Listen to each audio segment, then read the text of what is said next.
SEDA COG. Thank you, Michelle. That's your warning or prompt. If anybody wants to disconnect, if you are not in favor of being recorded, that's recorded. Help us with our minutes development. And also we post these on our website as we've done since the COVID pandemic hit, so the public can access easily through our website, the YouTube recording. So the meeting's being recorded and we appreciate everybody joining us here today. I think we can see the names of everyone. Michelle's expanded joining us online. There's no quorum issues. And I think everyone in the room here, you all know each other. So I think we'll forestall any introductions, but this is our last meeting of the year and we have some more normal business that we go through as an MPO body and some newer action items as well. So thank you everyone for joining us. Up just at the beginning here, I do want to recognize Steve Phillips. You're calling in, I believe. Yep, see your rename there. We wanted to just thank you for your tenure and all you've invested in the MPO since 2016 when you became a member, and all the other economic development, transportation, community planning activities that you've been engaged with over the years. But Steve's term will be expiring this year, and we'll have a replacement of Bob Stout. But we wanted to acknowledge that, Steve. You've been a treasure and a great resource for us. So I don't know if you wanted to maybe unmute or say anything to the group, Steve Phillips.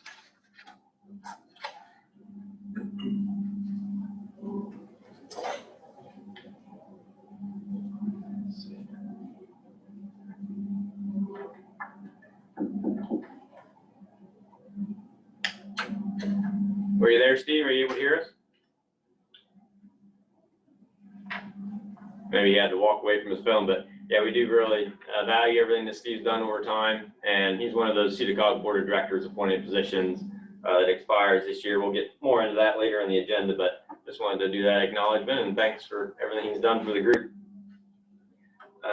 So with that out of the way for our opening and introductions, the public forum is next on our agenda. Is there anything not on the agenda that anybody in the room or online would like to propose being added or share at this time? Hi, this is Jeff from PA Silk. Can you hear me? Yes, go ahead, Jeff. Yeah, I just wanted to mention HR 174. It's a transit study the state legislature is proposing. It's Representative Jim Struzzi's bill, who's a Republican from Indiana County. It passed out of the House Transportation Committee unanimously in October, and it's on the, I want to say, the calendar for consideration. It didn't get voted on this week. The next time the legislature will be in, both the House and the Senate, Pennsylvania, will be December 11th. But that is a study for on rural transit, so it's something you may want to be aware of. In our organization, PA Silk is also taking public comments on issues for us to work on. Every 3 years, the Federal Rehabilitation Act, or WIOA, Workforce Innovation Opportunity Act, requires us to do a state plan. The one in person that will be closest to you will be at the Hazel Township Municipal Building outside Hazleton on Tuesday, December 5th, from 11 a.m. to 2 p.m. And we're also taking comments online, snail mail, email, etc., through December 31st of 2023. Transportation is one of the issues we continue to hear about. We've heard about in our meetings so far this year in several locations across Pennsylvania. So I think that's that. And the FAA reauthorization was extended through the end of December. Congress has to get that done. It looks like we have, I guess the president is going to sign a budget bill today if he hasn't already late last night, which I guess that'll be there are two parts to that. I think the transportation HUD stuff that people in this room would be most interested in. I want to say that's in the first section expires January 19th, and the second part of the bill expires February 2nd. So I can forward that information over to Steve and he can share it after this meeting. And also I wanted to mention we're waiting to, PennDOT's supposed to have their human services transportation study completed. We hope to see that by the end of this year, early next year. Thank you. Okay, thank you, Jeff. Yeah, we'll look forward to taking a look at that proposed bill and that statewide study when it's released and finalized. So thank you for those updates. And Michelle, if you could rename iPhone to Jeff Eisman for the record then. Anything additional for the public forum?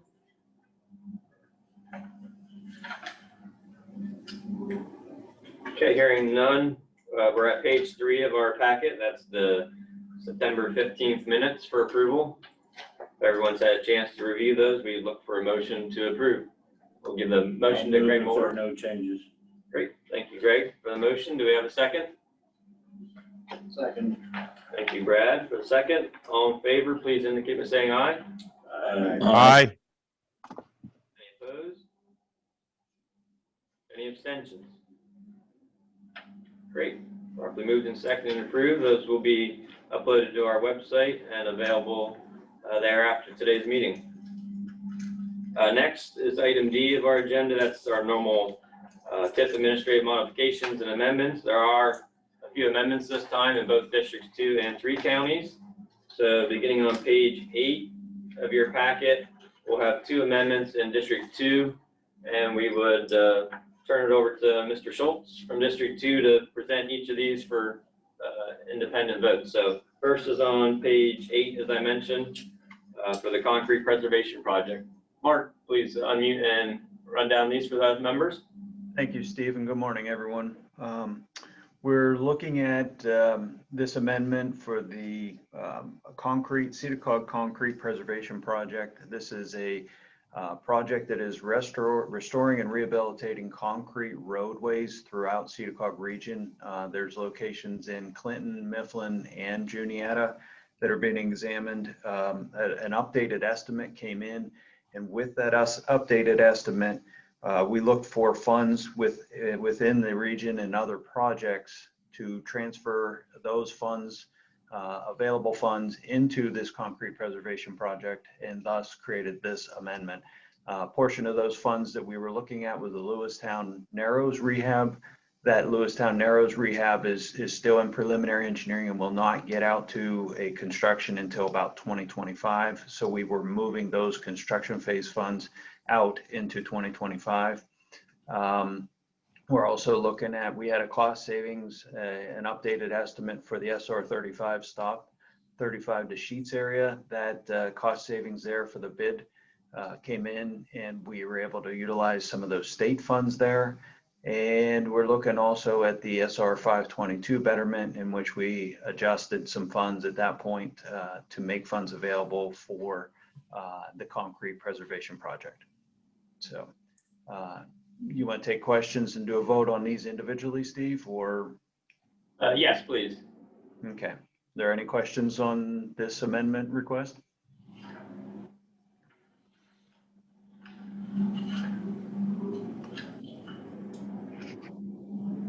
Okay, hearing none, we would look for a motion to approve the amendment as presented. I make a motion. This is Jim Latier. Brad just egged you out in the room here, so we'll give the motion to Brad and Jim the second to you, if that's okay. That's fine. Great, thank you. So properly moved and seconded. All in favor, please indicate by saying aye. Aye. Any opposed? Any abstentions?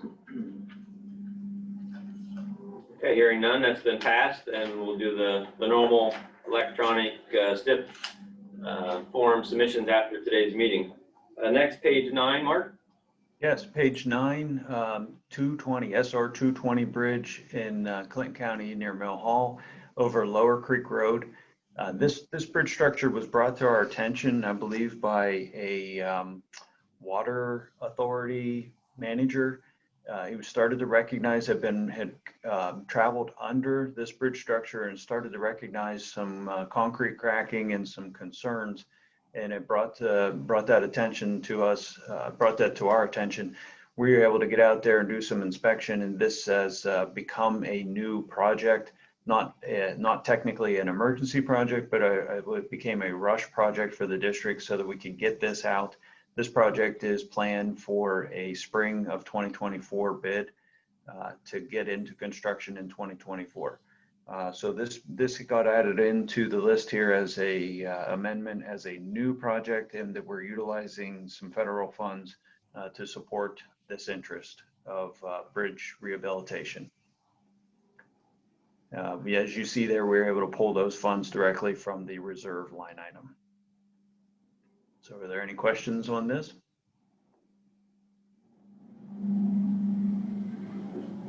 Jim, thanks for acting so swiftly on that and pulling those down from the line item. If there are no questions, we would look for a motion to approve this amendment as presented. So moved. Sean, thank you for the motion. Second. Second, Greg Moore, thank you. All in favor, please indicate by saying aye. Aye. Any opposed? Any abstentions? Okay, great. That takes care of the amendments for you, Mark, I'm pretty certain. And then your administrative actions and other things that have been processed are on pages 10 to 14. So any highlights you want to cover with the group today, Mark? Let's see here. On page 10, we talk about the August redistribution. That was something that we do statewide. It's an adjustment of funds. This allowed us to bring funds back to the reserve line item there, funds that were advanced out of the bridge preservation project in Juniata County that is handling 6 different bridges on Route 22. You can see that's a significant amount of money there, $5.2 million that's brought back to the region, back to the tip. So we have been working to redistribute those funds to projects, and you see that in other administrative actions as we move through. We've also taken on page 11 some state bridge funds. We've identified funds that could be available for other projects. That was a dual part series there. We move into page 12 and look at adjustments, standard adjustments for design cost, and then adjustments for construct phases as we move down through those. We had an increase to match a right-of-way phase for 522 over Jacks Creek, also a standard scenario that we run into. I want to say on page 13, we have I guess I see the Lower Creek, and we had another project there for SR 1002 over Dry Creek, in which we had to increase the amount to match a 20% commitment for that project as well. And moving to the last page, we had some bridge inspection revealed advanced deterioration on a project which is currently in design. We had to add additional design funds to that project for the 2024 SEDA COG bridge preservation in Juniata County. So that's all I have to share, Steve. Are there any questions on any of these items?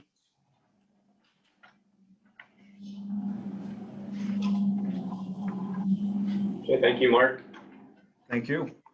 If there are no questions, we look for a motion to approve all the customary minor administrative modifications in District 2 as presented. Move to approve. Brad, thank you for the motion. Do we have a second? Second, this is Jim. Jim Latier, thank you for the second. All in favor, please indicate by saying aye. Aye. Any opposed? And any abstentions? Thank you. Those have been moved and approved. And just a reminder on those, the administrative modifications don't require a vote of the MPO. We just have customarily done that over time, and everything is good to reflect that and the investment of all the members, and to fully review and sum up those process changes for the administrative modifications. So unless we hear differently, we'll continue to act on those and take those approvals during the meeting. Steve, if I could, before we advance to District 3, we had another administrative action that is in the works. SR 522 betterment project that the district has been working hard to get bid before the end of this year. had a significant construction cost increase, an adjustment to it for quantities and items and type of pavement. It also had for roadway widening, rehabilitation. So we have I mentioned before about the August redistribution and the movement of those NHPP federal funds back to the reserve line item. We're going to be utilizing that reserve line item to help support that project. And with the support of Program Center and Central Office, we're hopeful to get that project bid on December 14th later this year. You'll see that as a future administrative action. Great, thank you for that summation and that preview of things to come. And I know you have to balance a lot, especially with all these escalation of costs and inflation that's been going on. So thanks for doing that and tapping into the redistribution. Okay, thank you, Mark. If there are no questions for Mark Schultz, we will segue into page 15, and we'll have a series of amendments here in District 3. So page 15 is actually something that was done at the statewide level through the Railroad Grade Crossing Program, what's managed there, projects in Snyder County that's going to be going forward, but those need to be added to the regional tip as well. So Mark, John, anything you'd like to share on this project? No, just that, this is coming from, statewide funding line item. It's not affecting, any of our ongoing projects or any of our funding on the current tip. And it's basically multiple railroad crossings, in the Sealands Grove area and about 2 or 3 townships surrounding.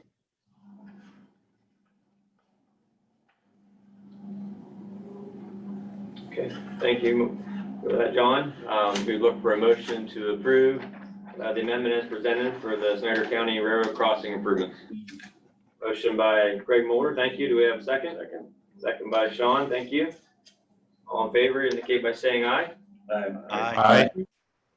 Any opposed, same sign. And any abstentions?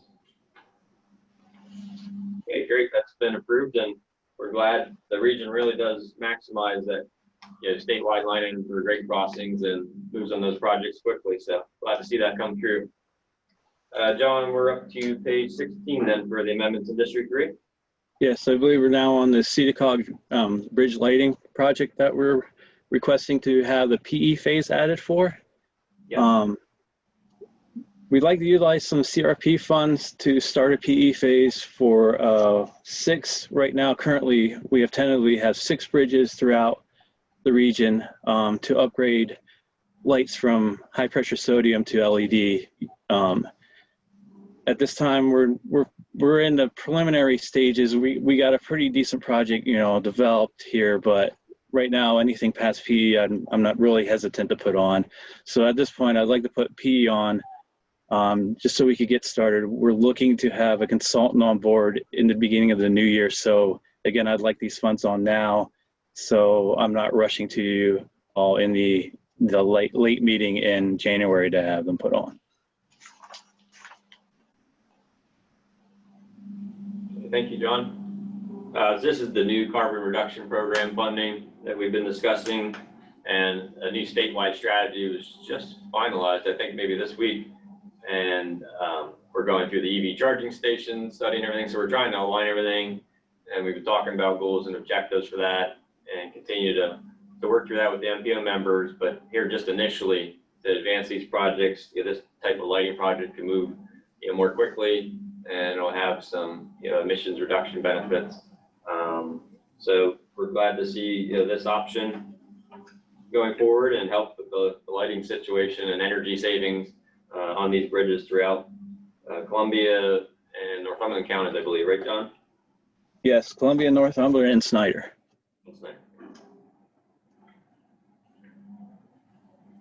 Any questions for John on this bridge lighting project?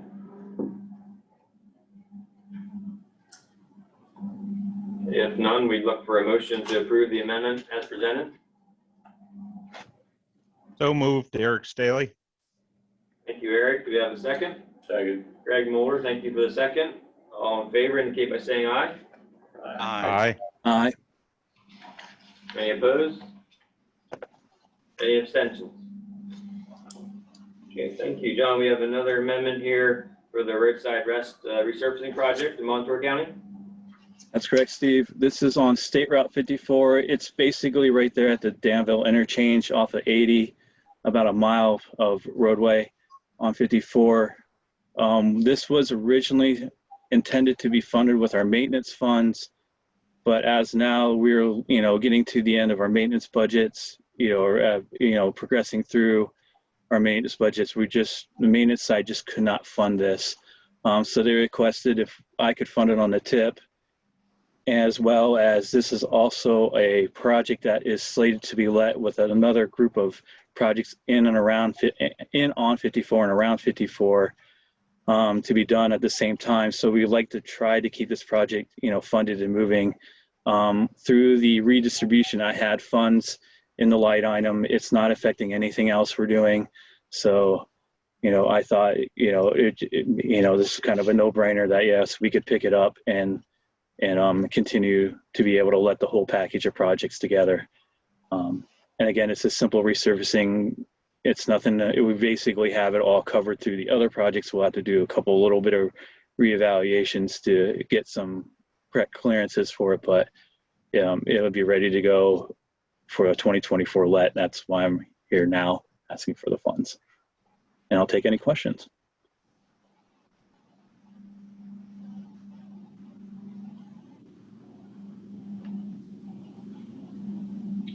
Motion to accept. Okay, thank you. Greg has moved to accept this amendment as presented. Do we have a second?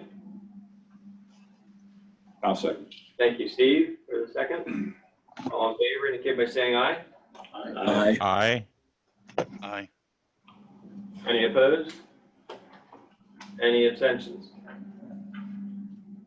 Okay, great. We have one more amendment yet for John. That's page 18. And this one, correct me if I'm wrong, John, but still needs to go before the PMC, the Program Management Committee in Harrisburg. So this would be approval by the MPO contingent upon Central Office Program Management Committee approving this for the Route 54 cost increase. That's correct, Steve. And for Frank's benefit, we are looking to have it for the January PMC meeting. That's why, again, we're coming in now because of the January MPO meetings so late in January that we would like to have the amendment approved now instead of later after the PMC meeting if possible. This is State Route 54 and 642 interchange realignment. This is for all the members that have been here for a while. This project's been around, and Greg Mulder knows a lot about it. We did our latest evaluation. We haven't done one since basically the inflationary cost hit us. We knew this was coming with the update and the fact that we're looking to let this next year. We got our most up-to-date cost estimate, and with the addition of some lights that we didn't initially anticipate, and then with inflation, we're looking at basically a $2.9 million needed increase. About a quarter of that is for the additional lights. Another quarter of that is just in pavement inflation costs alone, and then the rest is just inflation across the rest of the items. Again, this is basically what we've been seeing across the board on all our projects that are, especially in this complex, where we're building somewhere new and we're doing a lot of new stuff where we got to put a bit of risk into our construction designs, as we have not ever constructed portions of this type of project before. So again, that's right now, this is where we're standing with an estimate. And I'll take any questions. And also, I should probably just give my update. Other than this increase, there is really nothing to add. We're moving right along. We got most of the design aspects nailed down, and I haven't heard anything further on the ALCAP, which is probably good. And now I'll take any questions about the increase or about the project itself. John, I just want to thank you for staying on top of this. This safety corridor project is important to a lot of people in that area. And with that said, I'll move for the adoption of this change. you, Greg, for the motion. Do we have a second to approve the 54 safety project amendment as presented? Frank Hampton, second. You, Frank? All in favor, please indicate by saying aye. Aye. Aye. Any opposed? Any abstentions?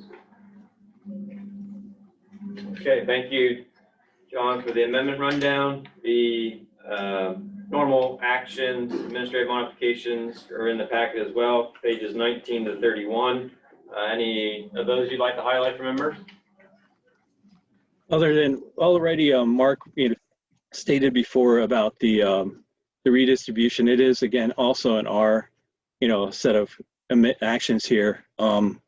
The SEDA COG region for the District 3 side, we saw a little over 10 million come back, which has been a really great help and quite frankly a bit of a savior. Again, you can see these, the amendments above, we've basically have covered them through this redistribution. Below, I have so many different types of adjustments. I don't want to spend all morning going through them all, but at the end, there are some significant increases that we did. See what we call CPDM items. They are not what we would call full PMC items. They're not to that level, but they're at a level where we still need to send something to central office for them to review why we're asking for such an increase.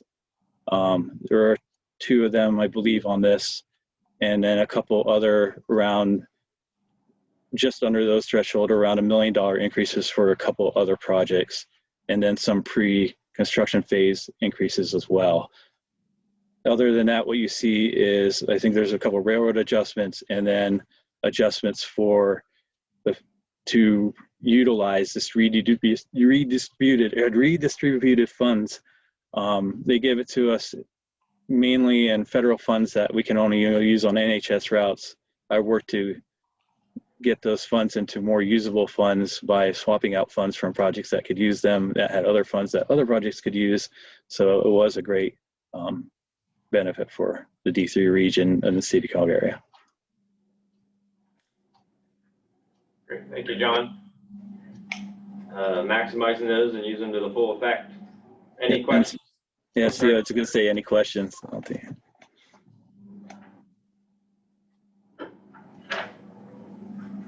Okay, if none, we'd look for a motion to approve the District 3 administrative modifications as presented in your packet.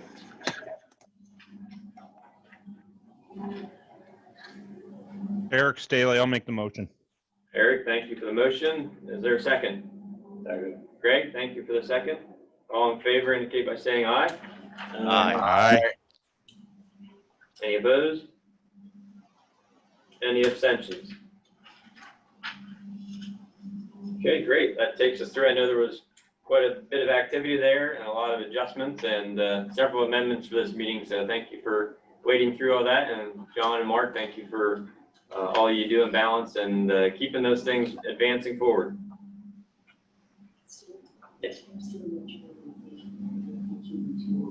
Okay, thank you, Michelle. Just a quick pause here. We have a phone caller ending in 1596. Just for our records and for the minutes, could you identify yourself and unmute, please?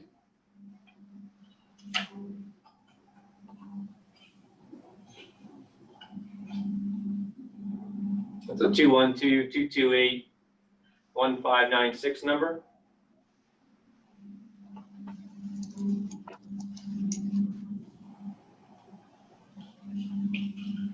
Okay, maybe they stepped aside and we can check later on. I don't think we can chat with that person if they're only a phone caller, but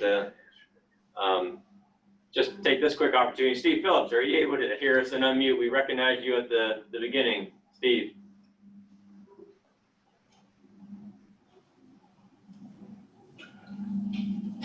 Okay, well, we thank you and we'll move along. In the packet, we just had the normal update on page 32 for those projects that were previously approved but pending additional funding. And John, anything on the Zealands Grove Industrial Park or Marshall, do you want to give it this time? Steve, I haven't heard much of anything from Aaron at this point. Just an update from them. I think it's still pretty static at this time. Great, yeah, we try to check in MPMS, but if we're not notified by the sponsors of the projects, we don't have too much to report either, but we can adjust those in the future, and hopefully they'll get the full funding and keep those meeting their let dates, hopefully. Well, then we are up to agenda item F. This is something we traditionally have done every 2 years. It's the Unified Planning Work Program development, and as that's adopted by the MPO, there's a resolution for that. Well, that's within your packet on page 34. Just a reminder, you know, the current Unified Planning Work Program is the 22 to 24.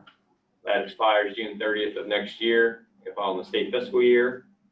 This time, there was a determination made to do a single year just to get us off cycle with the TIP development. There's a lot that goes into developing the TIP, and there's a lot of reviews. It can be a heavy lift for PennDOT, Federal Highway Administration review, you know, all 24 planning partners across the state for their TIPs and their work programs concurrently. So decision was made to do the single year and return to a 2-year program then in 25 to 27. So that's the background. Back at the September meeting, we had a draft of the work program presented to the MPO members without the budget information, because that financial information was not received yet from PennDOT Central Office, so we didn't have that plugged in, and we didn't have the formal guidance at that time in September. But we did receive that in early October from PennDOT, and so we were able to revise the document, include the financials, the budget information, and just a couple of minor adjustments for a few things that were in the UPWP guidance from PennDOT. And so then in mid-October, we sent it out to all the MPO members again. We sent it to Federal Highway Administration, Federal Transit Administration, PennDOT, and all of our transit operators within the region. We got a few comments, just minor comments from Rapid Transit, mostly kind of observational things that they'd like to be a part of and collaborate with us on. So we followed up with Rapid Transit on that. And then Gene Rochniak, Federal Highway Administration, I don't see him logged on now, but he gave us a few comments, mostly minor things where we just kind of clean up within the document. And so we addressed those and followed up with him and made those amendments for what was included in your packet, in the packet email that went off on Tuesday this week. So again, the work program covers all the federal, state requirements we have as an MPO and as planning staff, and all the other supporting parties from PennDOT, and also then shows what major activities were implemented during the prior work program and key deliverables for the future program within the document. The first half is kind of more background prospectus, and that can be good for other stakeholders or members of the public. And then as you get into page 45 is where the actual task listings are, our main buckets, the tasks 1, 2, and 3 for all our plans and programs, all the data tools analysis, public involvement, and the administration of all our agreements and contracts and oversight of consultants and such. And then we also still are active with the LTAP, Local Technical Assistance Program. So funding is received for putting on all those training events and other workshops and marketing and support that we give to municipalities. Then task S2 is the plan updates and support, and that's where we've been able to have a line item there for work orders with our consultant team to help us to implement priorities for the MPO, tap into their deeper planning staffs and research teams and everything. So that's spelled out under S2 for candidates there. And then S3 is the newer increasing safe and accessible transportation options funding. So that's what we're currently working with Gannett Fleming on for the complete streets policy and supporting work for municipalities within the region, and also a prioritized project listing or matrix for complete streets purposes. So there's some additional things we couldn't get to in the first year of that we identified in there as priorities for those $16,000 worth of funds that we would receive that are new coming out of the bipartisan infrastructure law. And then the budget table is at the end on page 63. We did, Lincoln's not on, I don't think, Kaufman, make an addition to the listing of local priorities or studies that we as MPO members would help to touch or support. So that's up front in the document as well, that he's going to be working on a greenway plan for Snyder County. So as that moves forward, we'll be glad to partner with him on that, maybe connect some things to the active transportation committee and complete streets purposes there as well. So that was an addition made to page 40. If there's other kind of studies, municipalities or counties or other groups are working on, we're glad to play a part with that and identify those in our work programs. But we have those bulleted lists for transportation related studies we know are out there as well. So again, from September, it's largely the same, just we add the financials and a couple minor things to be consistent with PennDOT's guidance that came out for the work program. So we'd like to open the floor for any questions, comments, observations on the 24 to 25 work program. And then after that, if there are any changes or questions, to consider approving the resolution within your packet on page 34. I think we were one of the first in, so like I said, back in October is when we got the final guidance, and we were one of the first planning partners to get this into PennDOT Federal Highway Administration for review, so we were glad to be early in their queue. And since we will not meet till late January, these are due by January 31st, we wanted to have this on the docket for consideration today for approval.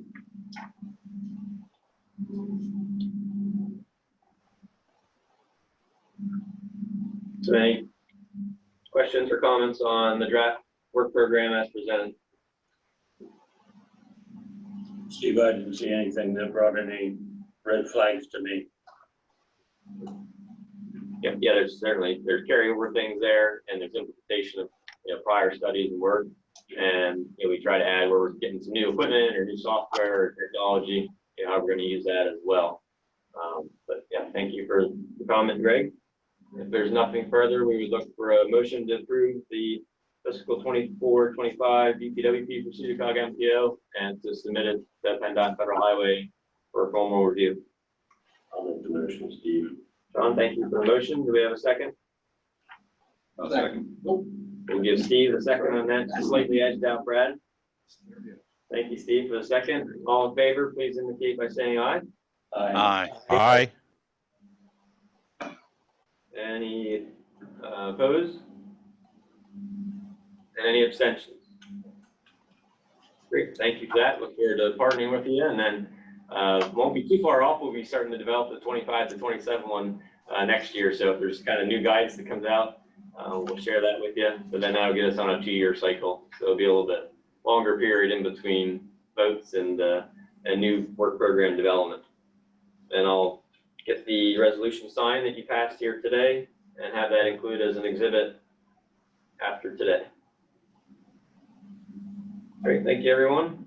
We are now up to agenda item G, and that's the Transportation Alternative Set Aside Project Recommendations, coming on the heels of our October 27th TA Set Aside Project Review Committee meeting, and Kristen's gonna lead us through these. Sure. So as Steve mentioned, on October 27th, we held a review committee meeting at the Union County Government Center. All the MPO voting members were able to participate, were invited to participate, and 9 voting members did. So thank you all for participating, that were able to join us either virtually or in person that day. It was very helpful to come to a consensus around these projects. There were 7 applications that we received from across the region, and each applicant provided a presentation on their project in person that day. And afterwards, the members that were in attendance, the MPO members, discussed the projects and came to the consensus that is reflected in the packet beginning on page 65. PennDOT requires a star rating, and then we also provide comments on and feedback on what we saw in the application. And so that's reflected there. We had the Borough of Lewisburg had submitted a multimodal safety enhancements, and that is, I believe, it's on Market Street between 5th and 6th Street, that general area, and that received a 5-star rating. Bloomsburg pedestrian and bicycle route, as well as the Front Street pedestrian walkway in Sunbury, received 4 stars. The Clinton County SR 150 bicycle and pedestrian safety improvements was 3 stars. The Central Columbia School District had submitted a project for a trail system at their facility, and that received 2 stars. Marsh Road from the Borough of Milton, which is a wildlife mitigation project, received 2 stars. And then Asbury Foundation, which is Riverwoods, submitted a Riverwalk and Bike Trail project, which received 1 star. So as I mentioned, the star rating and the summaries would be updated, input into PennDOT's system based on the outcome of the vote today. And once these rankings are approved or modified in any capacity, these will be submitted before the December 1st deadline for our review. And then obviously it goes up the chain to the state committee. Thank you, Kristen. Any comments, questions from members? Anyone that was not at the review committee have any questions about what was covered, the Q&A with the members, or what was summarized in the comments here in the packet?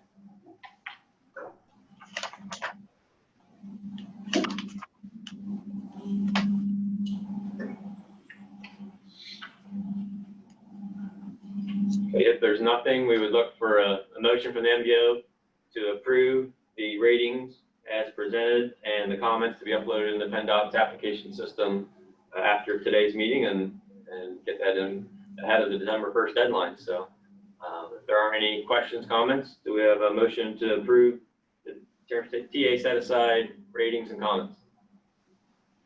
Jim Latier, this is motion to approve. Great, thank you, Jim. Do we have a second? Second. Greg, thank you for the second. All in favor indicate by saying aye. Aye. Any opposed? Any abstentions? Great, thank you for that. Thank you, Kristen, for summarizing, putting that together.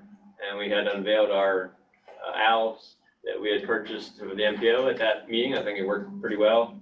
We were able to have a hybrid participation, and we really like that process. It helps to dive into the projects at a deeper level and have that back and forth with the project sponsors. So thanks everybody for what you invested in that process, and we're glad to get those in, and hopefully 1 to 2, maybe even more projects funded.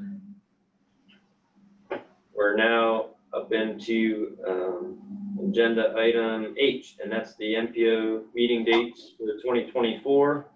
That's in your packet on page 69 of 112. Just real quick, we did modify, since we presented these in September, the first meeting. The one we had proposed in February was conflict with the County Planning Directors Association of Pennsylvania. We sorted through that with Lori over there at CCAP. And so we changed it to late January 26th to be the first meeting to avoid that conflict and keep us on schedule for the things that need to be occurring and not have too much time elapsed between meetings in case there are amendments that need to be considered and approved. So that was the only adjustment since we had shown these to the members in September. And so if there are not any questions, we would look for a motion to approve the 2024 meeting dates. Move to approve. Second. Thank you, Brad, for the motion. Thank you, Sean, for the second. All in favor indicate by saying aye. Aye. Aye. Any abstentions? Okay, great. That'll be our kind of normal Friday routine again for those 6 times throughout the year. And if there's any special meetings, we can sort through that if those need to be added. And we'll get calendar reservations going for you. You can just accept those on your calendar. And just quick note, we've discussed potentially using Teams in the future for some of the meetings. And so before we would send those calendar reservations, we'll make a determination if that's going to work maybe better than Ring Central for some things for our meetings, where sometimes there's been a few things tripped over with the Ring Central platform. So just put that out there. We'll determine that before we will get these scheduled and share the information with you. We'll get all the stuff on our website, and we'll do the normal routine of sharing the agenda 2 weeks ahead of the meeting with the full distribution list, and then the packet the week of the meeting. So you have that in your hands and at your fingertips prior to the Friday meeting. Thank you everyone for that. Following along here, we're up to agenda item I, another normal end of year closeout agenda item. That's on page 71 of your packet. And as we noted in the front, with acknowledging Steve Phillips, he's one of the 3 SEDA COG board directors appointed positions on the MPO that expire this year. We have the staggered 4-year terms, so they're not all coming up at once. And so Steve Phillips will be replaced by Bob Stout, the director of the Montour Area Recreation Commission, if that's approved by the SEDA COG board of directors at its December meeting. And talking with Michelle Holman, she's still interested in remaining our transit interest voting member from Rabbit Transit. So she will have that spot. And then the SEDA COG board member at large, bylaws say it needs to be a county commissioner from Columbia, Montour, and Northumberland because of the urban areas that had kicked in the requirement for an MPO designation. And with the election results, we're not certain as to who that person will be yet. So we'll sort through that and see who the commissioner appointed member from the board would be from Columbia, Montour, and Northumberland counties. But at least 2 of the 3 have been identified, and they'll be presented to the SEDA COG board at its December 6th meeting. All the rest of you see the terms there. The county members, some of those will come up the end of next year, so we'll work with your chief clerks and yourselves if you're still interested in being a voting member on the MPO. And another item here, the bylaws say we can entertain a vote at the final meeting of the year if they want to change the officer positions of the MPO. Currently, it's the chair. The group's always kind of had that reside with the SEDA COG Transportation Program Director, Jim Saylor, and myself now. And then the vice chair has traditionally been our central office program center representative from PennDOT, Frank Hampton currently.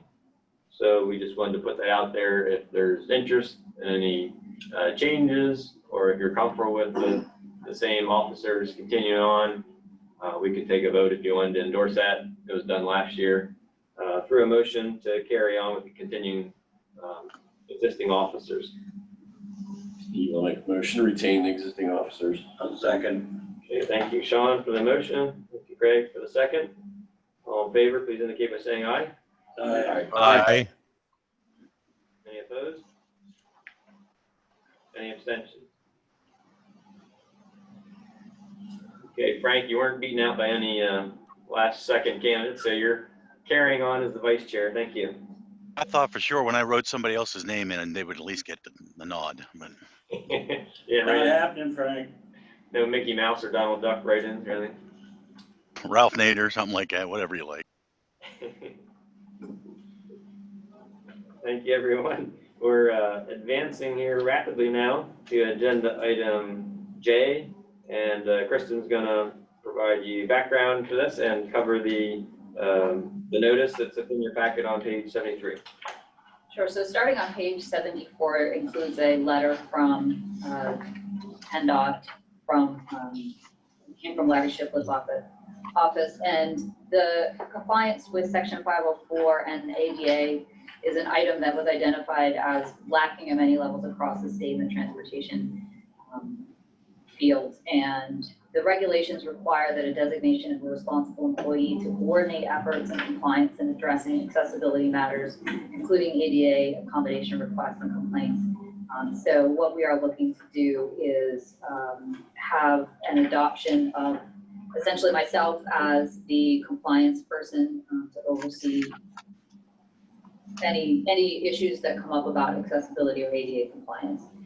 So that is the notice that is included on page 73. We've also drafted have drafted a grievance procedures that go along with this designation that I'll be forwarding to PennDOT and Federal Highway for their input. And in addition, that public notice will be included, that is included on page 73 of the packet, will be incorporated into many of our documents going forward, and future public notices will include similar information as well. So what we're looking for action today is to designate myself as the ADA coordinator. Question. I have a question. Oh, sorry. My question is how in-depth is this within the region? Give me a little bit of a feel for how this is going to interact with Columbia, Montour, Clinton? Sure. So this is for the MPO activities. Many of you as counties already have ADA coordinators designated as part of your normal business operations. So this would be specifically for the MPO. And for example, if we were to have someone who wanted to have information about accessibility to the MPO meeting, any of our other meetings that we have, public facilities that we meet at, things like that, those questions would come to me. And then any grievances that anyone has, such as our inability to provide accessibility accommodations, those would come through me as well. Okay. So it's very similar to what the Title VI process is, which Steve was designated as that coordinator. So, and in the past, Title VI, we've included a lot of language about disability, but this will be specific to disability. So you're not dealing with complaints if a resident of the public has a concern about a sidewalk in, say, Bloomsburg that's not ADA accessible, you're not dealing with that stuff? That's correct, but we're not, yeah. But would you be coordinating with Bloomsburg or Montour if issues came up and they could seek your advice or resources? Certainly, that would be a normal function of the MPO in general, regardless of whether I'm the designated person or not. If we were aware of complaint, we would pass that information along to the appropriate people.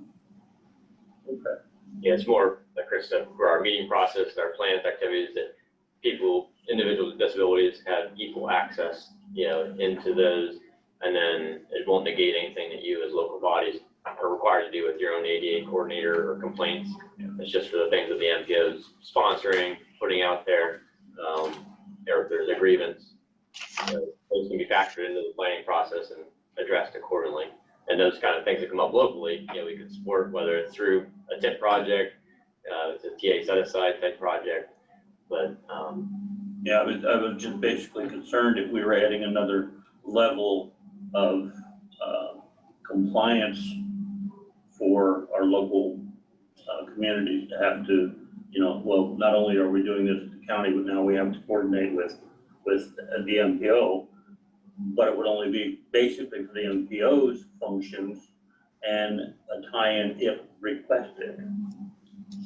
And in general, if we are aware of some particular issue in your community that is an accessibility, we would be providing that information back to you as well. Just in general, but this is very specific to MPO activities. Thank you.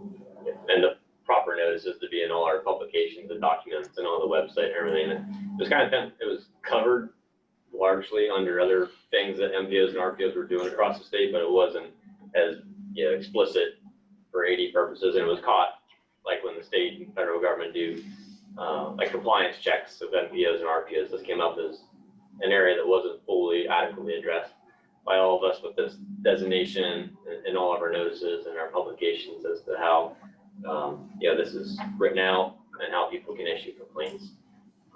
So it's kind of it was there, but it wasn't in the fashion that it needed to be for full compliance with Title II. Steve, I believe Jim had a question. Yes, Jim. I did have a question, but Steve, you answered it. And it was what precipitated the gap in compliance, but you clearly answered the question. Thank you.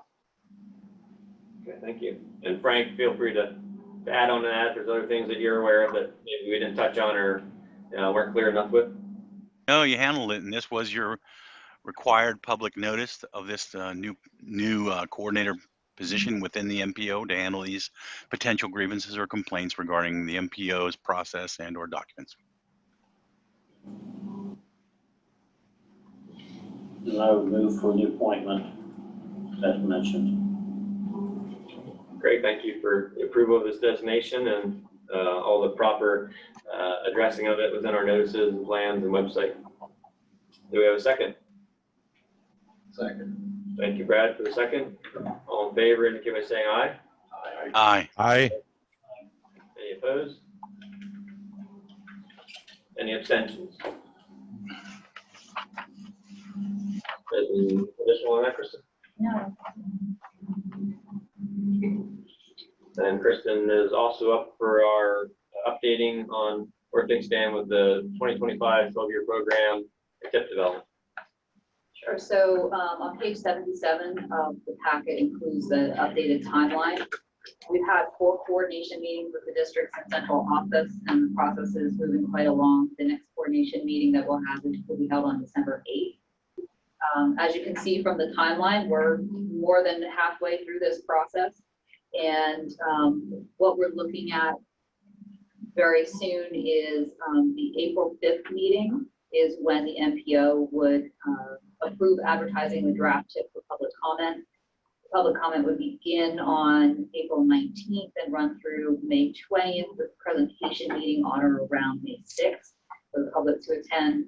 And then also included in your packet is some of the new start projects for both districts as well as carryover projects. Those start on page 88. And they're separated out for District 2 versus District 3.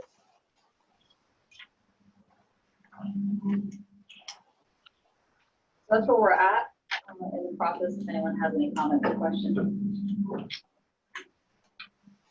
So there's a lot that goes into that, obviously, all the cost estimating of the carryover projects, seeing what can, you know, get out the bid ahead of the new tip taking effect and everything. And those new projects, you know, looking at accurate cost estimates, local bridge process of what can be reflected there, incorporated as new local bridge projects as well. In the packet, you know, we did just have the new starts in District 2, but we followed up, made sure we got the Brad and Jim and Steve the fuller listing of draft tip projects in District 2 as well, similar to the table, the spreadsheets that are in there for District 3. But those will be refined, you know, here later this year, and a draft tip submission in December to PennDOT.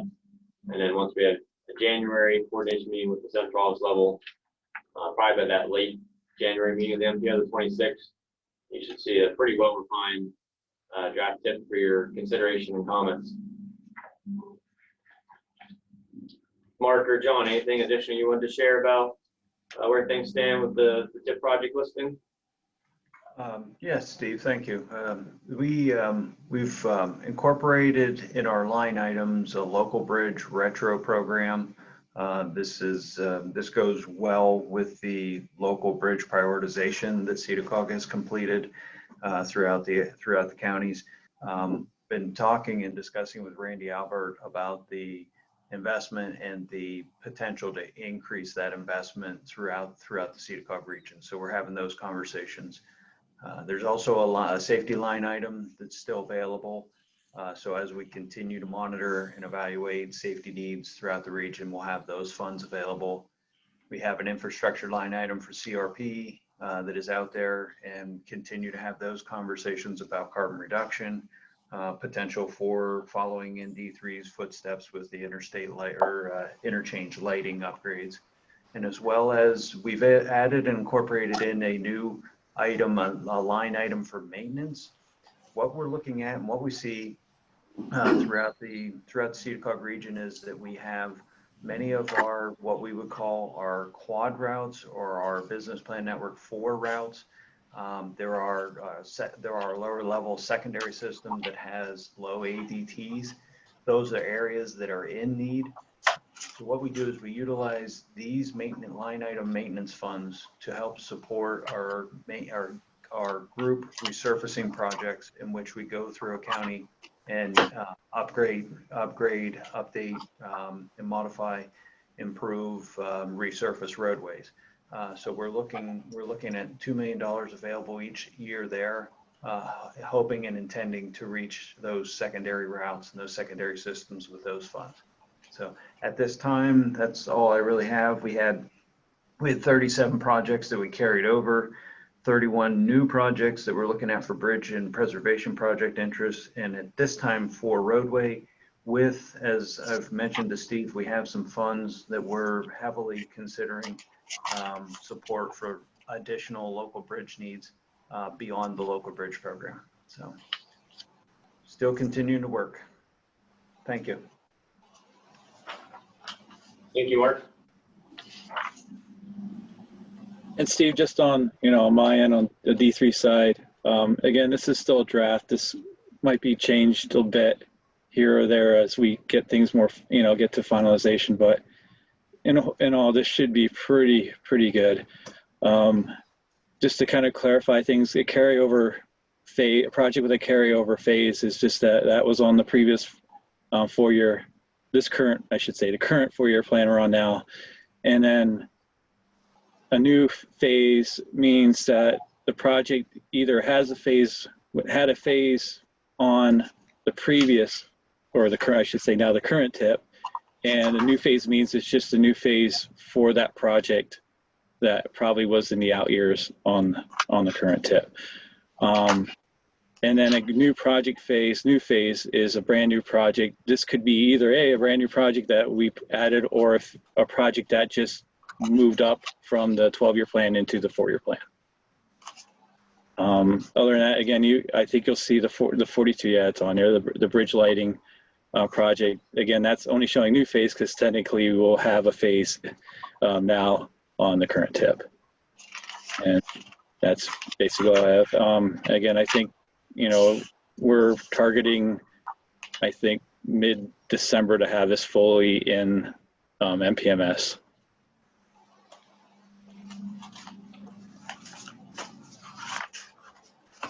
John, any questions for either Mark or John about the listings included in your packet?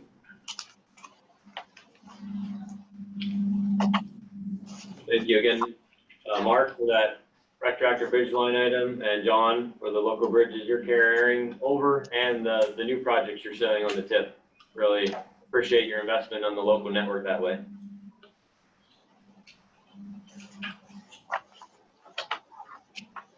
One quick just add-on note here, as we were mentioning, the State Transportation Commission survey that was open through the spring as traditional, but they did a new thing where it was open through September this year. Only 3 comments that we had seen came out from the SEDA COG MPO region after the April closure, soft closure. So those have been kind of added, and Bryce is working through that cluster analysis on those as well.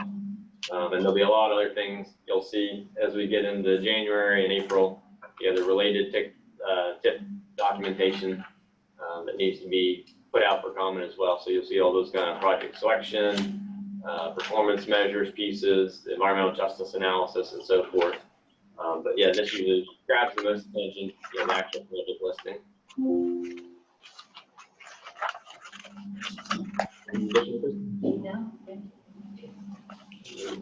So up to item L, that's our Unified Planning Work Program update for staff activities and related groups efforts that we're supporting or have been reaching out to us.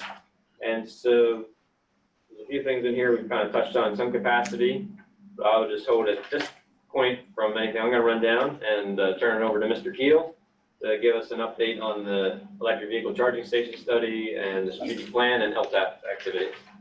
That's on page 91, but I'll give you a brief update on these 3 items here. The electric vehicle charging infrastructure plan has been going for a little bit now. We had our first steering committee meeting on October 12th. That includes members of the board, but also members of the community. And there are 3 things primarily that we're looking at that are coming out of that right now, in addition to kind of defining where we're going forward.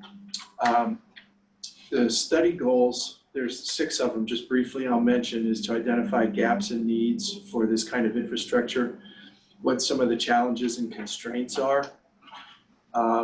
Having an education and outreach function we think is important, and I'll get to that again in a minute. Developing some organizational collaboration to advance projects that we may identify. We're looking at up to 6 priority locations for assessing and planning implementation of that, and providing guidance and support and looking at available funding to support those kind of projects. So those are the main overall goals. Just go through some of my notes here. One of the things that we'll be concentrating on here fairly soon for early 2024 is to have what we're just calling and referring to as an event right now. And we're working with Michael Baker on this project, and they are also supporting a similar project that's a little bit ahead of ours in terms of time frame with the North Central MPO. They had an event, electric vehicle event, I believe it was in Clearfield, if I remember right, to bring potentially interested companies, automobile dealerships, and other people, not for the general public necessarily, but bringing them all together for an educational session. And then the dealerships were able to bring in actual EVs for people to have a look at and review and actually go out and do some test driving. We're planning pretty much to do the same thing in early 2024. We've been reaching out to people mostly located in the corridor here, 11 and 15, about potential interest in participating or hosting this kind of event. We don't have that set yet, but we've had some pretty good response so far for potentially doing that. That includes people like the hospitals here, Penn College, potentially the utility companies, and others. So stay tuned for that. We'll be settling on a date probably, we hope by the end of the year, but the event will take place afterward in early 2024. Another aspect is assembling regional data. As you know, in most of our projects that we've been completing or have in process, we've really been emphasizing the GIS integration of data, which Bryce very capably leads. And as part of this project as well, Michael Baker has been bringing new data together, or data that we don't have together from our end here, that are related to EV stations, existing stations, where ones are planned, where PennDOT is working through with their electric vehicle infrastructure plan, and the first round of funding has been awarded to companies that are going to be putting new stations out on the main corridors in our area. That's Interstate 80 to start with.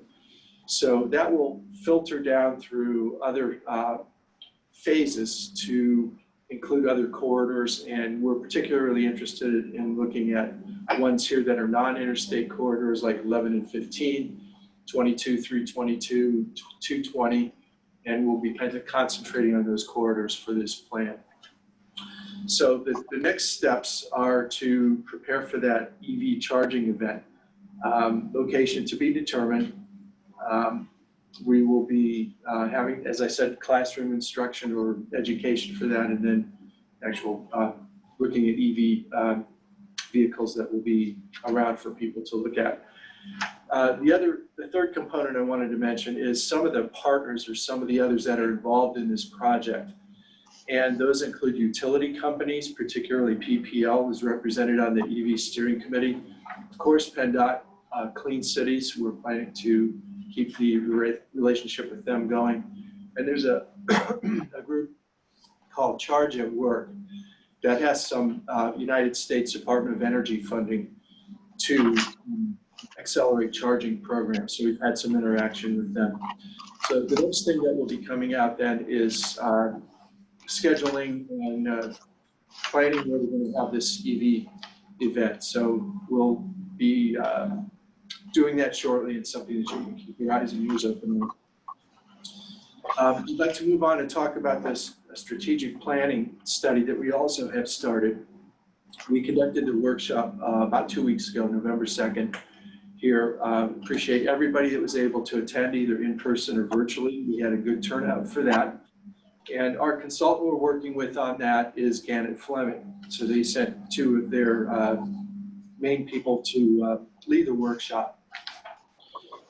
This is a plan that's not required by US DOT, but it's something that the MPO has done already in the past. And we think it relates and supports our other work and our other projects that are more mandatory. It helps guide where the MPO is going over the next 5 years.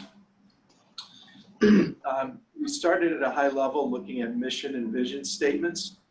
And I'm not going to read, I'll read one of these, but these are still under consideration of exactly what they're going to say in the final form. But the generic draft that we came out of the meeting with is the SEDA COG MPO carries out a comprehensive multimodal transportation planning process aligned with the region's community and economic development needs. So then it will drill down essentially through the vision and then mirroring essentially what was done in the workshop. Then that moves down into more concrete actions that can be implemented. We reviewed the 2019 priorities. There were 7 priorities that were included in that version of the plan.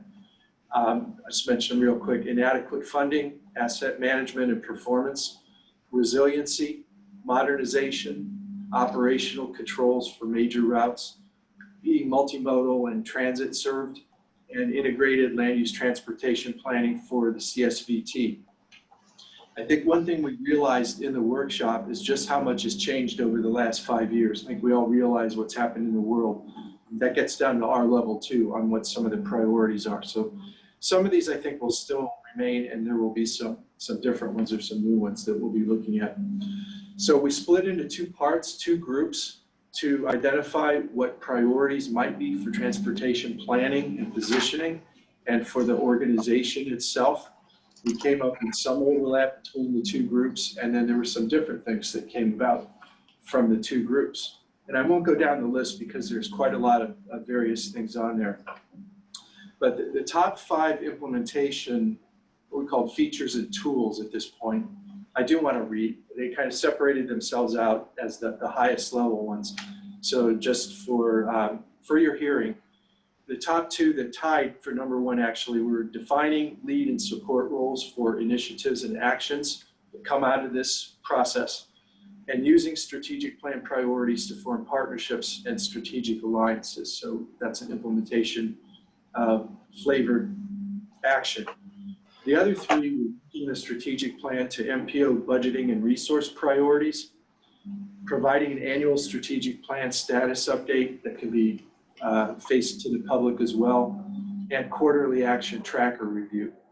So we'll be considering those further as the plan is developed and working with our partners. The last item for this update is we did put out a follow-up, Gannett Fleming put out a follow-up survey to everyone on the board. The response date is actually today. If you haven't had a chance to go in there and do that, we can send you the link again if you want to request it from me, but it was sent out earlier. I think we've had 7 responses so far, mostly reflecting what we came out of the workshop with, but there have been a couple other comments with it.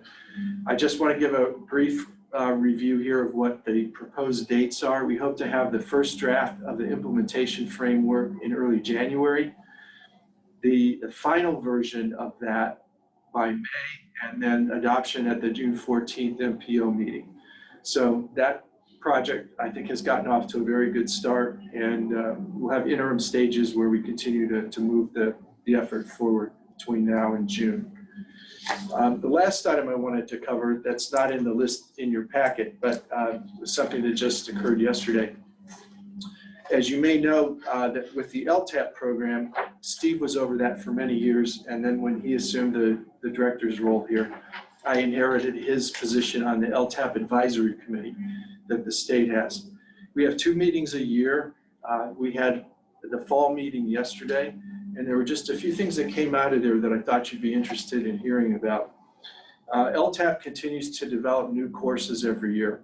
There are 4 new ones scheduled for implementation in 2024, and they are trucks on local roads, issues and solutions. I think that's very pertinent and very much of interest to everybody in our region since we have so many local roads. There will be a pilot implementation that'll be conducted online in February, and then all of these classes will be available either by late spring or early summer. Another one that grabbed my attention as well, and we had considerable discussion on, is school transportation management. Pilot deployment of that class will be in March, and that has many different components to it, but mostly safety is going to be looked at with that. So big mandate, I think, for that class as well. There are 2 other classes, pilot scheduled for February on drones. That's of interest to us here at the MPO because Brad is going to be our head honcho with drones, and he's been involved already in hearing a little bit about that. And the second one also will involve Brad and myself as well. is there will be a new rolled out class sometime in 2024 on geographic information systems. We all know how GIS is important to our operations, and it will be interesting to see how that gets rolled out for the LTAP folks. So there are others that are being talked about. One other that's not been developed, but I think is probably going to show up, is there seems to be interest in having a regional roundtable session that's conducted under LTAP. It could go in a lot of different directions, but would give our member counties and municipalities a chance to coordinate with each other, which doesn't really happen so much at this point. And part of that might include workforce development discussions.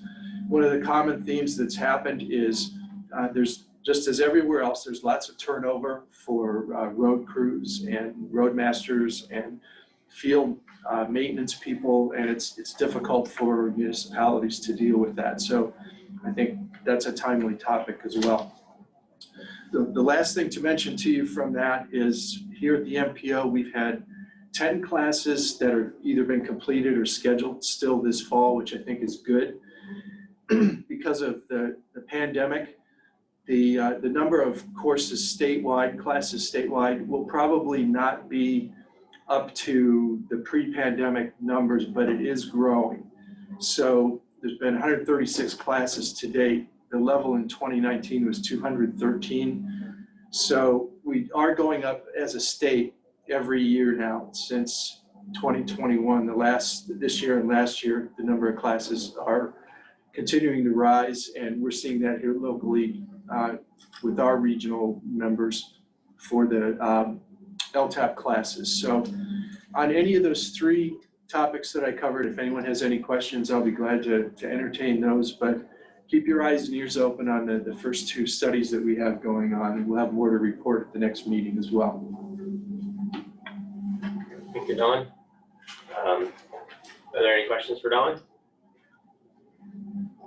Okay, if not, the plug again for the strategic plan workshop survey. If you're able to hit that yet today, if not, maybe put that on your to-do list before you take your Thanksgiving holiday break. We'll be thankful and grateful for your input to that Survey Monkey electronic survey. It should only take a couple minutes to complete. So just plug that again. On the EV side of things, it was late breaking before we sent the packet out on Tuesday, but wanted to note that the NEVI, National Electric Vehicle Infrastructure Program funding, PennDOT did announce the round 1A after our packet was shared. So I'll put in the chat here the link. I think you can still get to it through some of the links we have in our staff report within your packet, but the link to that PennDOT page where you can go see there's a webinar that can be registered for that's being held November 20th from 1 to 2 about this round 1A, and the actual notice of funding opportunities there as well. So there's $22 million estimated to be available for the EV charging stations, and there's a 20% match minimum. So we did have some along the I-80 corridor in the first round, and hopefully there'll be some more in this round 1A within the MPO region. And as Don mentioned, going through that prioritization process for the EV charging station study and more awareness and education, and hopefully as an MPO to kind of strategically say these are the primary locations and find out where there's good hosts for the charging stations in the future. So I'll hit enter here. I did have it loaded up for those of you online. You can go ahead and check out that link that I just shared now for the round 1A opening. Also in the staff report, page 91, wanted to mention the coordinated transit plan. We're working with the Gannett Fleming team and their Rockland Planning consultant consultant on that to update the region's coordinated transit plan. And this is a joint one with the Williamsport MPO, so it covers Lycoming County as well. And so we're glad to be kicking that off and doing some innovative things compared to what we've done in the past for public outreach and involvement, and then to kind of transfer the plan document into more of a story map for more visual appeal, interaction elements to that as well. So we'll report more in the future, and there'll be more forums and stakeholder interviews on that we can update you on. I think I'll close here with some stuff I was going to hit and turn it over to to Bryce just to mention again about the dashboard we have for all the tip modifications, how that's working, and if there's any comments or any issues or concerns members have about that, and then talk about our trail demand story map that's out there as well. Before we go there, I think Jeff Eisman had a question. Okay, thank you, Bryce. Yep. Hi, this is Jeff. I tried to ask it earlier and I'm not sure where it fits in. And I did email a couple of contacts from SEDA COG. Are there any updates on the Lewistown Amtrak station and ADA compliance or any efforts around that? I didn't see it noted in anything I looked at, but wanted to follow up. If we need to follow up separately, that's fine. Thanks. Yeah, nothing that I've seen, and I don't know if you've been coordinating with Meredith Bajika, but that's something that they've been managing on the heels of prior analysis and studies, and I know Mifflin County's been interested at, and some of the other local groups. So nothing that I have seen of late. I'm not sure where that stands. I know there's a lot of Amtrak investments. There's the additional train service from Pittsburgh to Harrisburg. Hopefully it'll be forthcoming, and a lot of other kind of station upgrades for ADA. But I have no new information on that myself now. Is there anybody from Mifflin County that's a part of this meeting that might have any comments on that? Jim, are you able to take off mute, or is that anything that's come to your desk or you've been involved with since you become the Mifflin County Plan Director?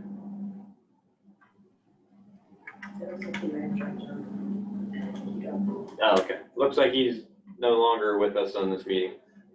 Okay, I'll follow up separately. Thank you. And actually, since that's actually PennDOT's focused on Harrisburg going east, so that actually wouldn't be one of their targets. But there are other Amtrak improvements being done through the feds and through other ventures. Thank you. Yeah.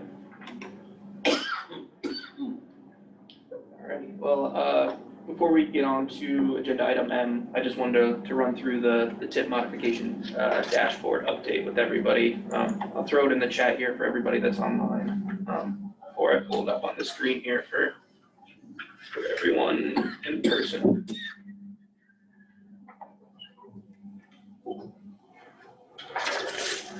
Should be popping up. All right.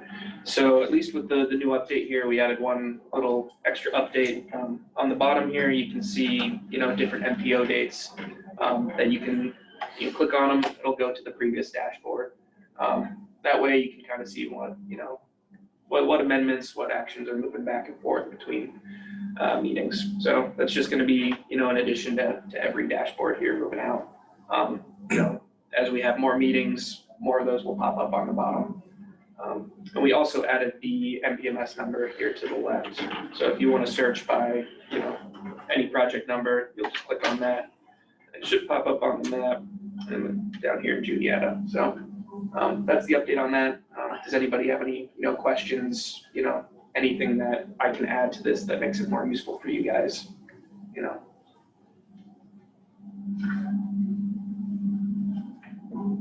Cool. All right, I guess we will move on then to agenda item M for Active Transportation Committee materials. Let me get this one into the chat now.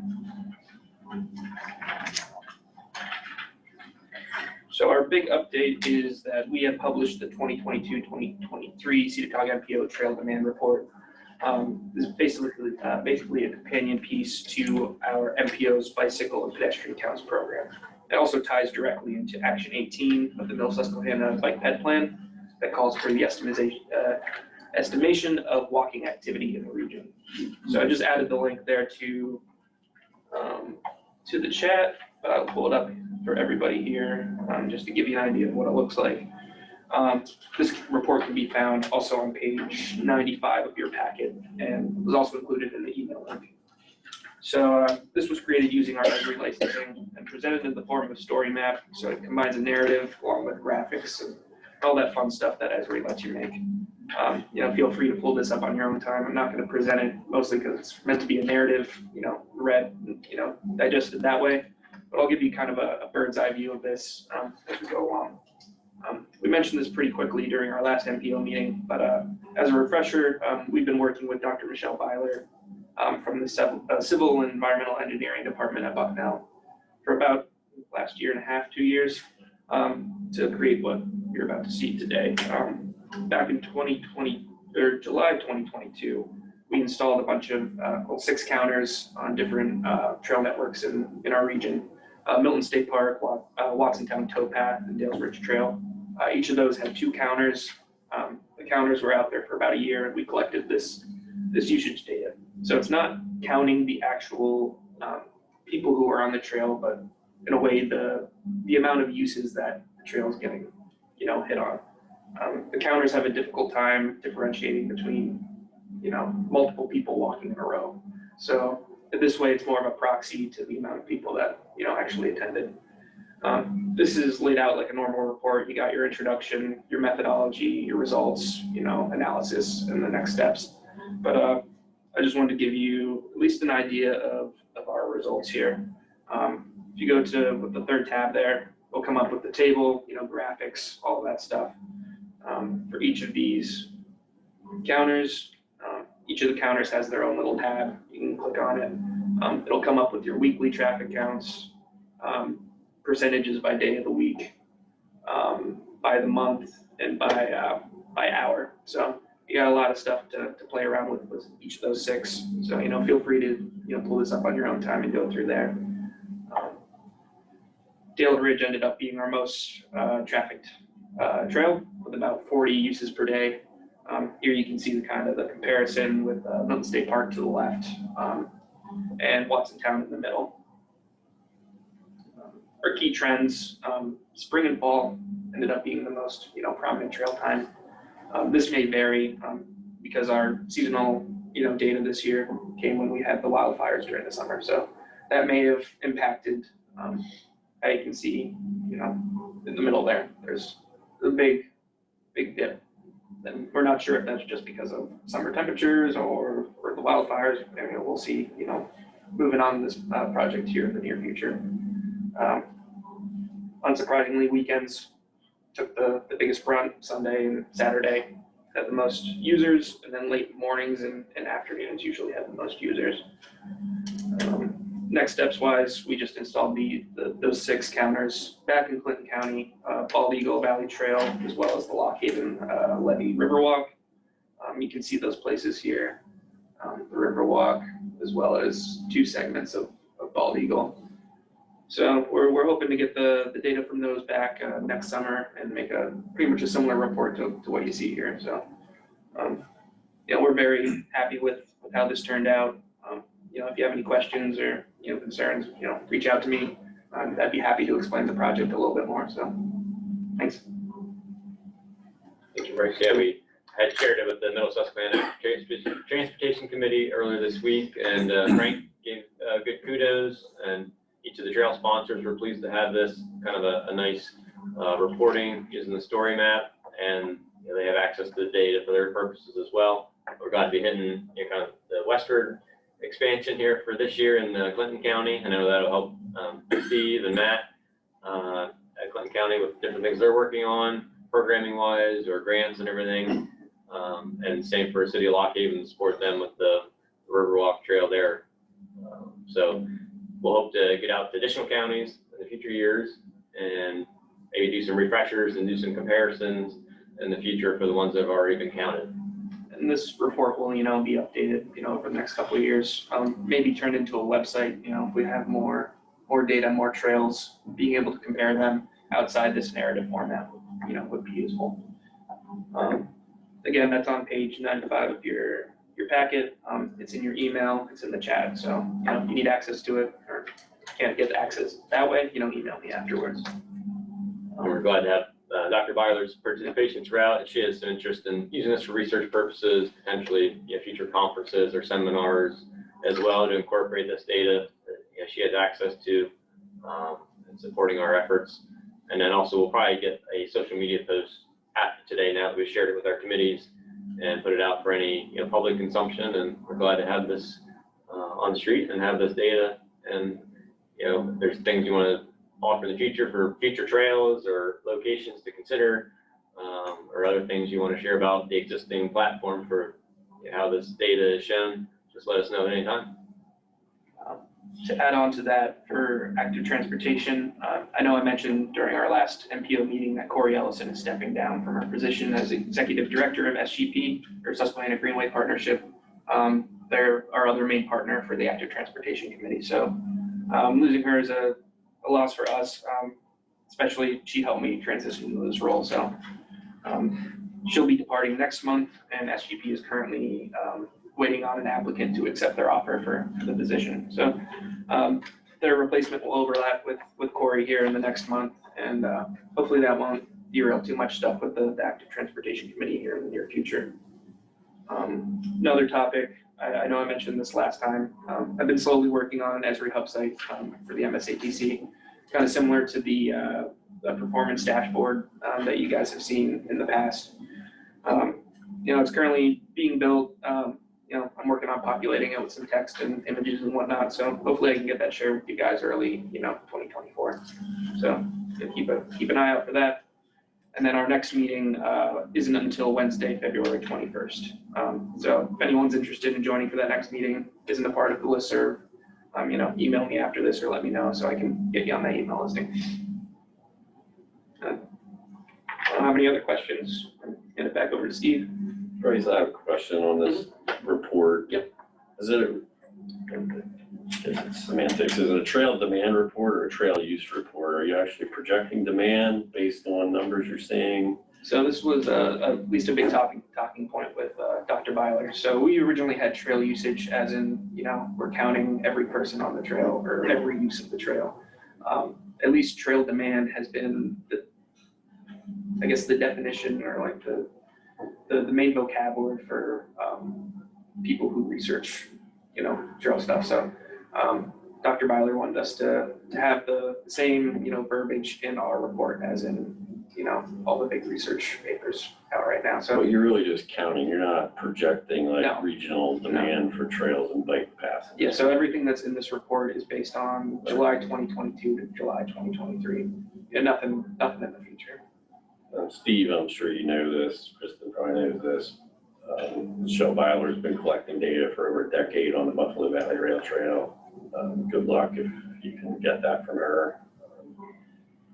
We have recently gotten some new updated information. It gives you kind of a historical perspective on the growth of usage on these facilities. Yeah, it'd be interesting. That's one reason we didn't include that major regional rail trail, because I know it's been counted and collected through those efforts. And since this is our own equipment, Bryson going out, downloading it, we have it through the data net, bringing it into Excel and generate these kind of things. So there's no lag in that. And so Maryland Conservancy, I think they were going to use it with their board, for that piece of Union County trails that were collected during the first round. And we've talked about proposed maybe purchasing additional TrafX units that we currently have, the infrared ones with the beam, or maybe other technology that you can get instantaneous access to the data remotely. Yeah, there's some new technology I know for like in-town pedestrian counts, trying to determine if you meet PennDOT warrants. There's some video technology that consultants are using that gives you pretty accurate and instant feedback in those kind of more urban environments. Yeah, as we look to kind of expand this or build upon in the future, and as costs kind of come down on some of that technology, eventually we'll be able to do that and serve that out to you as MPO members and your municipalities. I can tell a group, from our experience on the Buffalo Valley Rail Trail, use went up over 100% during COVID, and it has not gone back down. People went out and bought new bikes and sneakers, and they continue to use the facility at a high rate. And I'd like to point out, at least for the report, we can't differentiate between bikers and walkers. So they're pretty much all just lumped into one category. Sometimes she uses an adjustment factor based on visual, like they'll go out and put students there and then apply it to the data based on the field observation. Yeah, we also did that. We just didn't have enough data to change the adjustment factor that made sense. So right. So hopefully we can get to that in our next cycle. I was surprised. I was talking to an individual the other day. Folks from Ely'sburg are coming over to Lewisburg to utilize that trail. what's that, 8 miles? 9 miles, right? That's amazing. These things are drawing people, which is good, will be intended. Major health and economic development impacts. You know, a lot of people from Harrisburg, York. That's nice. At least a slight update with the website. Our new intern, Matt McMullen, and I are working on making a new web map detailing all the trails in the region. So, hopefully that'll be on the website there, start of the new year. That might be, a good use to share with the public, maybe get more people from Ely'sburg moving on over to Lewisburg. So, something to think about. Thank you, Bryce, for those updates. Thank you, Sean and Greg, for the comments. And more to come as we expand and broaden those horizons. Other things just quickly in this section of, we start from the staff report. Had wanted to note the PennDOT Multimodal Fund had closed November 13th. As we get access to those applications, we'll review those and prepare some comments for the members. But there was at least one. Dunstable Township reached out to us about their bridge replacement, and so we gave them the consistency letter, which has been our method, our mode of operation. We don't give a formal support letter to take that kind of stance, and things we'll review and have a chance to comment on, but to identify how it's consistent with the long-range plan, our tip development process, and so forth. We'll give them those kinds of letters, and that's included within your packet here in this section under the staff reporting. We also had included the agenda, just for your information, the annual PennDOT Planning Partners meeting that's held each fall. Starts on page 104, just in case you're interested in taking a look at that. If you want access to any presentations, let us know. We can provide those off to you. But on the first page there, 104, I wanted to note that it's called TSMO, Transportation System Management Operations Coordination. There's sincere interest by the folks behind that to get out and speak to the MPOs and RPOs statewide and talk about, kind of ITS, operations plans, and projects moving forward. So something just to be on the lookout for the future as we're trying to take a keener focus on ITS and operations and the equipment that can allow our roads and highways to be operated more smoothly and efficiently, adjust congestion issues and things like that. Other topics are included there. The final two I'll mention is page 105. There's a section on asset management and project selection process, and there's more kind of reporting tools that will be coming out that we can share with the members on that, and hopefully increase awareness and understanding of what goes into project selection and meeting all the performance measure targets that have to be abided by and satisfied coming out of the federal legislation. So we'll have some more to report on those in the future, some of these outputs from asset management tools and systems. And then PennDOT's newest long-range transportation plan guidance has been finalized. That publication is available on PennDOT's website, and just put that out there as our MPO's long-range plan will need to be adopted, a new version, in June of 2026. And what that means is come January 2024, we'll kind of kick off the scoping process for that, and the meetings and lining things up, since that's a major undertaking. So that's just to make you aware that we'll be getting folks back engaged in that long-range plan development process early next year, and we'll make sure it's consistent with the newest statewide guidance manual. Any questions on anything we didn't touch upon within the staff reporting that caught anyone's attention?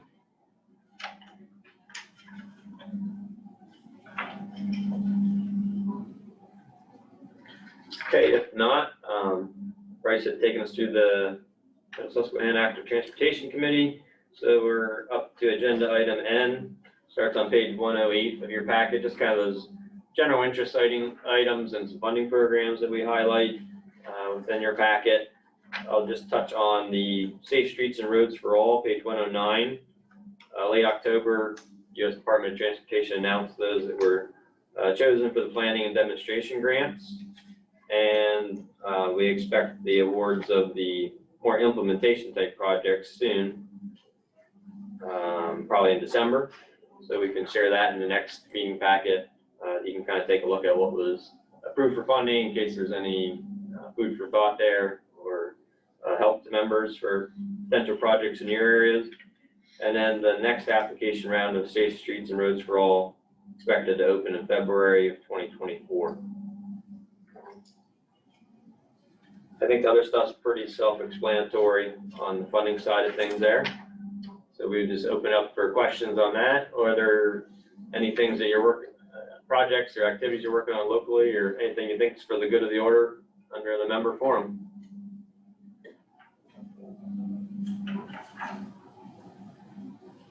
And Jeff, I see your hand raised.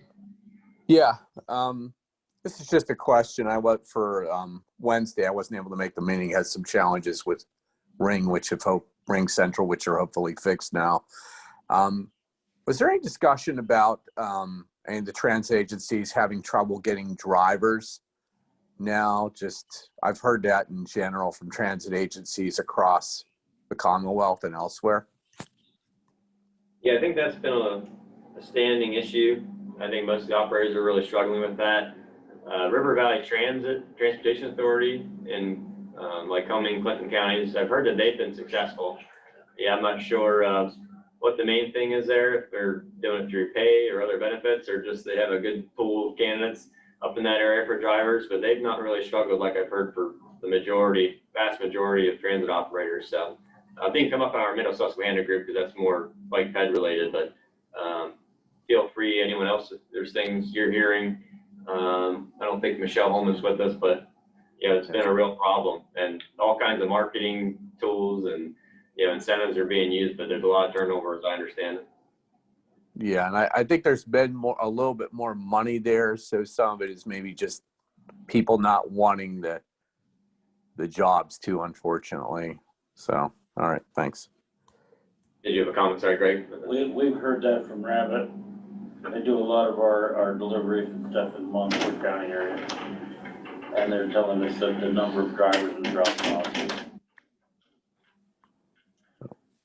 And as I usually hear, most anybody can get a CDL. It can be a little bit of a vary, but they kind of have to be more in a customer service mindset as well. So it's a particular type of person you would like to have as a driver. Yeah, and they have to have a clean driving record, I'm guessing, for at least 6 months. I know from talking to people who do over-the-road driving, more commercial, that's a rule. And then you also have to pass all the other criminal background checks and things like that too, which can sometimes be a problem, because I've heard Rabbit and a few other places are trying to tap into folks maybe that have served time, like that, maybe it was nonviolent, but sometimes when you get into other areas, you can't really tap into populations that have served time. So, thanks. Just to add on, I think maybe, the larger buses that do require those CDL requirements, I know for the town of Bloomsburg, our municipal CDL license, I think we're going to see a lot of municipalities struggle with having the CDL requirements. The latest updates, to get that even locally, Milton actually provides the lowest option, cheapest option, and to get the CDL license, it's about $4,000. Here in Bloomsburg with Sage Trucking, that was about $6,000 for each individual going through that program. So that might also be contributing to the low drivers. Thank you, Lisa. And just a quick one on that transit side of things. We've been talking about the stop hopper micro transit for a while, and there's more conversations and meetings and things being held. So we'll share that with the larger group, but hopefully that can be sustained beyond early next year when local match requirements kick in for that stop hopper service for the existing zone. So we'll continue to share with you on that and what's going on with the local match and financing for it. Any other activities or goings on for the member forum?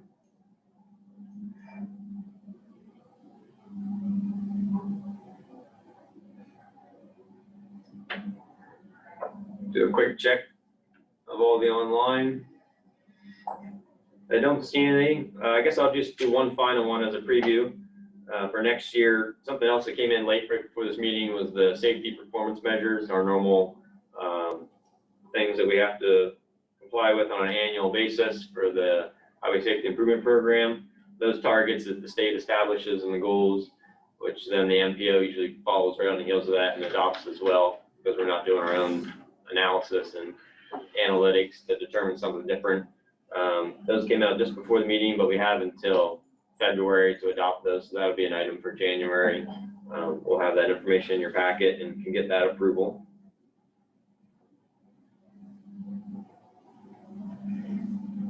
And Jeff, I see your hand again. Yeah, I should have mentioned this earlier, but some of you probably saw the State Department of Aging is doing a master plan for aging, and I think they just completed some of the internal comments with stakeholders. Got to be part of a group with Danielle Spilla, a lot of you know her from PennDOT and some others. And transportation, I think, was including at least 35% of the comments or commenters that submit information. I think the governor is to receive the master plan on aging on December 1st, and it's supposed to be out February of 2024. So there should be some transportation recommendations. They also include a piece on outdoor spaces, which Teresa Osborne, some of you may remember her. She was the Secretary on Aging from Lackawanna County. She's now with AARP. She led that group. And I think there may be some other community development pieces that this group may be interested in. I can share it with Steve later on once it's available. Thanks. Sure, thank you. Great. Anything additional from anyone in the room or our virtual participants?